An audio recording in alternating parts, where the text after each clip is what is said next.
Hello everyone, this is Shabazz Khan. Welcome to my YouTube channel, Study Point. Today we are going to study about the second part of CBSE Class 10 History, Chapter 1, The Rise of Nationalism in Europe. In the previous part, we have studied about Frederick Story. Okay, he was a French artist, and we are also study about nation state and modern state. Now in this part we are going to study about the French Revolution and the idea of the nation. The first clear expression of nationalism came with the French Revolution in 1789. कह रहा है कि French revolution का सबसे पहला expression जो nationalism के रूप में आया वो 1789 में उभर कर आया. The political and constitutional change that came in the wake up of the French Revolution led to the transfer of sovereignty from the monarchy to a body of French citizens. तो कह रहा है कि फ्रेंच रिवोल्यूशन की वजह से जो भी फ्रांस में पॉलिटिकल और कॉन्स्टिट्यूशनल चेंजेस आए वो सब का सब क्या किए, मोनार्ची सिस्टम यानी राजा को जो दिया हुआ था ये सारा का सारा पावर वो जो है फ्रांस के सिटीजन्स के हाथ में आ गए. Number 3, the idea of la patrie the fatherland and le citoyen the citizen emphasized the notion of a united community enjoying equal rights under a constitution. तो इसमें क्या हो गया कि आइडिया आया कि पैतृभूमि और सिटीजन्स के हिसाब से जो है यहाँ पे लोगों के मन में एक भावना आई और इसने क्या किया, लोगों को कम्युनिटी को यूनाइट करने का काम किया. The States General was elected by the body of the active citizens and renamed the National Assembly. अब क्या रहा है कि स्टेट जनरल जो थे उसको जो है अब जो फ्रांस के जो एक्टिव सिटीजन्स थे वो लोग जो है स्टेट जनरल्स का चुनाव करने लग गए और उसका नाम स्टेट जनरल का नाम बदल करके नेशनल असेंबली रख दिया गया. Internal customs duties and dues were abolished and a uniform system of weights and measures was adopted. कह रहा है कि आंतरिक रूप से जो भी चुंगी और जो भी टैक्स थी वो सारा का सारा जो है खत्म कर दिया गया और एक ही प्रकार का एक समान जो है माप का एक समान जो है वेट का जो है उसको अडॉप्ट कर लिया गया. नंबर 6 है The revolutionaries further declared that it was the mission and the destiny of the French nation to liberate the peoples of Europe from despotism. कह रहा है कि रेवोल्यूशनरीज का जो है उन्होंने आगे जाके डिक्लेयर कर दिया कि उनका ये मिशन था कि फ्रेंच के नेशन को क्या करे, वो लोग फ्रेंच के नेशन को वो लोग जो है यूरोप के लोगों से वो लोग अलग कर दे. Students and other members of educated middle classes began setting up Jacobin club. अब इसके साथ क्या होता है कि जो स्टूडेंट होते हैं स्कूल में पढ़ने वाले स्टूडेंट जो होते हैं और भी बहुत सारे मेंबर जो होते हैं जो पढ़े लिखे लोग होते हैं मिडिल क्लास के, वो लोग जो है अब जैकोबिन का क्लब ज्वाइन करने लग जाते हैं.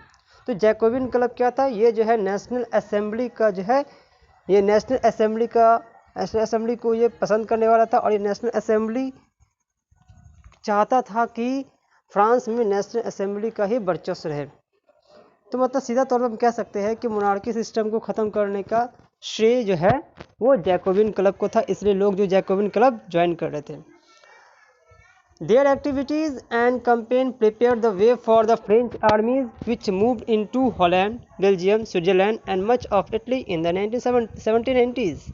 अब क्या रहा है, ये लोग जो भी एक्टिविटी कर रहे थे, जो भी कैंपेन कर रहे थे, इन लोगों के द्वारा जो फ्रेंच के आर्मी के द्वारा जो तैयार किया गया था वो सब का सब जो है हॉलैंड, बेल्जियम, स्विट्ज़रलैंड और इटली के कुछ एरिया में जो है 1790 तक पहुंच गया.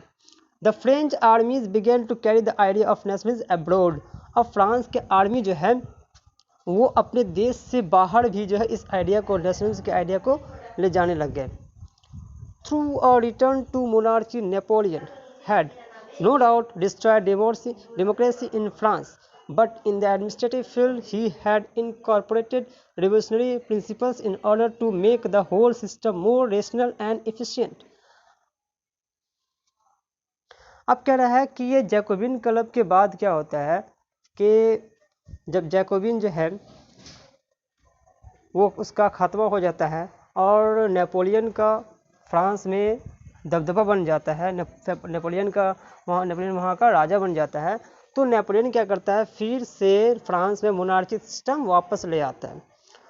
तो ये क्या करता है, ये तो नेपोलियन जो है फ्रांस में डेमोक्रेसी को बर्बाद कर देता है, लेकिन इसमें कोई शक नहीं है कि वो उसका जो सिस्टम था वो क्या था, बहुत ज़्यादा शक्तिशाली था और उसका जो है रिवोल्यूशनरी था।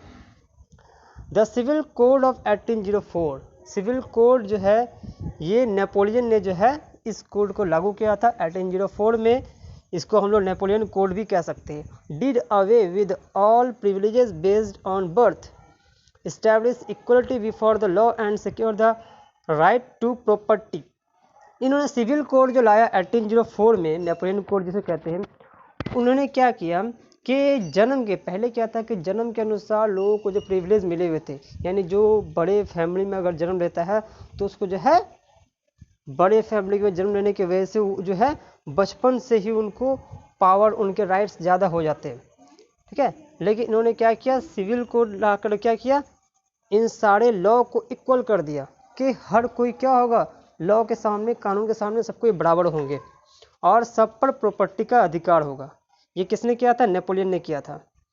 Napoleon simplified administrative divisions, abolish the feudal system and freed peasants from serfdom and manorial dues.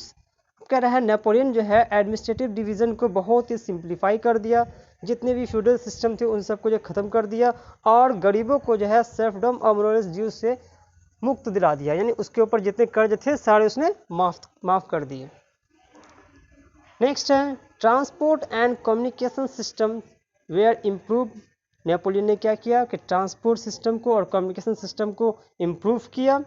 Businessman and small scale producers of goods in particular began to realise that uniform laws, standardise weight and measures and a common national currency would facilitate the movement and exchange of goods and capital from one region to another। जब Napoleon ने एक समान रूप से एक समान जो है इक्वलिटी ले आई देश में, तब क्या हो गया, जो बिजनेसमैन थे और छोटे मोटे जो गुड्स के प्रोड्यूसर थे उन लोगों को जो है इस बात का रियलाइज़ होने लग गया कि इसके वजह से क्या हो गया, माप तौल का एक सिस्टम बन जाने की वजह से, हम जो है देश में एक रुपया बन जाने से, एक करेंसी बन जाने की वजह से क्या हो गया कि अब हम लोग को सामान का एक्सचेंज करने में बहुत ज़्यादा आसानी हो रही है। वो आसानी से जो है एक रीजन से दूसरे रीजन में अपना सामान ले जा सकते थे, ला सकते थे। In many places such as Holland and Switzerland, Brussels, Milan, Warsaw, the French armies were welcomed as harbingers of liberty. बहुत सारे ऐसे जगह जैसे Holland, Switzerland, Brussels, Milan, Warsaw, इन सब में क्या हो गया, फ्रेंच आर्मी को जो है वो लिबर्टी के रूप में उन लोगों को देखा गया और उन लोगों को जो बहुत ज़्यादा वेलकम किया गया। It become clear that the new administrative arrangement did not go hand in hand with political freedom.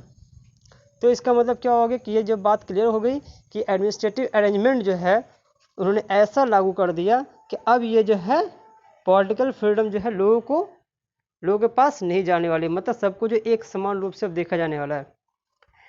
Increase taxation, censorship, forced conscription into the French armies required to conquer the rest of the Europe all seem to outweigh the advantages of the administrative changes.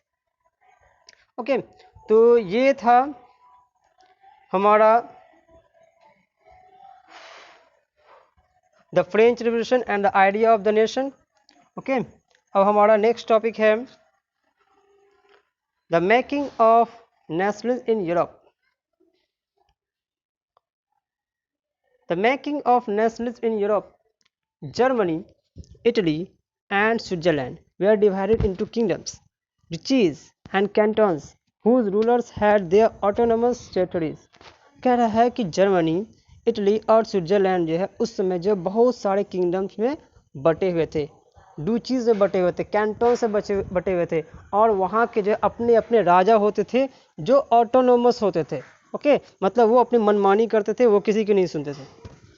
They did not see themselves as sharing a collective identity or a common culture। वो लोग जो है ये भी नहीं देखते थे कि ये लोग आपस में एक ही आइडेंटिटी के हैं, इन लोगों का आपस का एक ही कल्चर है, वो ये सब कुछ भी नहीं करते देखते थे। The Habsburg empire ruled over Austria Hungary. तो उस समय जो है ऑस्ट्रिया हंगरी में जो है, ऑस्ट्रिया में हैब्सबर्ग एम्पायर का रूल था। In Hungary, half of the population spoke Magyar, while the other half of them spoke a variety of dialects। कह रहा है कि हंगरी में ही अगर हम बात करते हैं तो वहाँ पे आधी पॉपुलेशन जो है वो मगयार भाषा बोलती थी, जबकि आधे भाषा जो है वो बहुत सारे अलग अलग के डायलेक्ट्स बोला करते थे।